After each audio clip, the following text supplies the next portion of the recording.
Toastmaster, fellow Toastmasters, and guests. Panyawati, a Buddhist monk that teaches a meditation class at my studio once a week, was speaking about compassion in a recent class. And she said that compassion, true compassion, involves taking an action.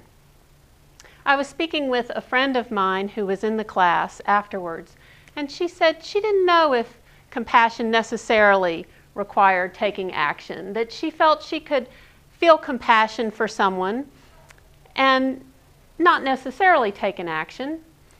So I decided to get to the heart of the matter and look up the definition of compassion.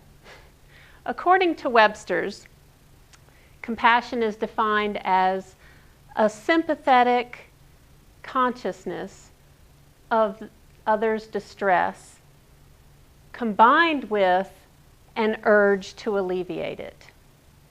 It's that urge to alleviate distress that has action embedded within compassion.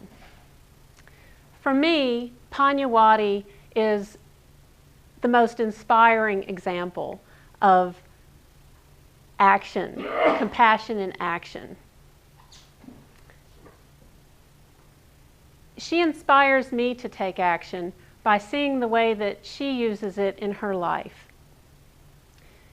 She moved to the area 6 years ago, and she landed in Hendersonville, where she did not receive the warmest welcome. She was this woman with orange robes and a shaved head, not to mention she's an African American woman, and all of those things together combined to set her up for a lot of racial prejudice and ethnic prejudice. She was not welcomed. She could have moved to Asheville, where she would have been embraced in an opposite way, but she decided to stay where she was because she encountered distress. She encountered a segment of the population that was being neglected, that needed help, the homeless teens that were there. The community there was not serving them. They regarded these teens as derelicts and didn't want to have anything to do with them. Panyawati took it upon herself to shelter these kids. In the beginning, before she actually established a shelter for them, she would have them stay at her hermitage and oftentimes sleep on the floor and give them her bed. She did eventually establish a shelter for them, and since then, in her efforts to fund the shelter, she decided that she needed her nonprofit organization to be more self-sufficient. The community there was very limited in their desire to be of help.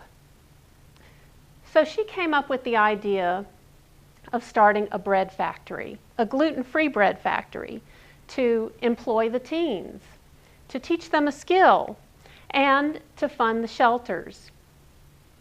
In addition to the shelters, she also helps them finish high school and get on their feet so that they can become productive members of our community.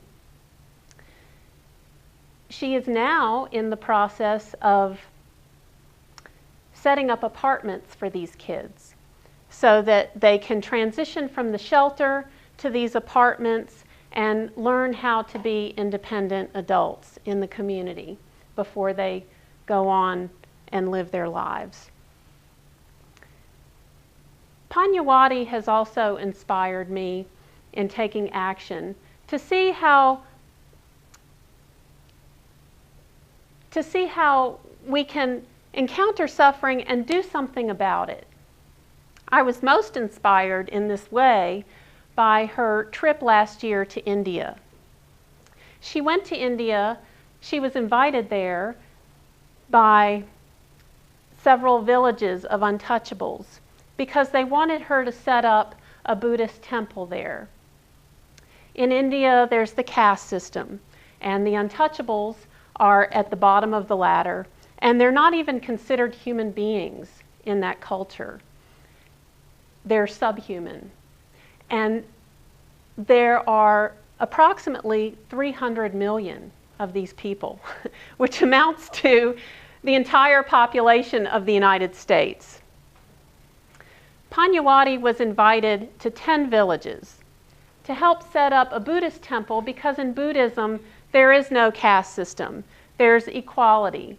And they wanted to help instill in these people a sense of equality. She went there and she spent her days in the most horrendous conditions.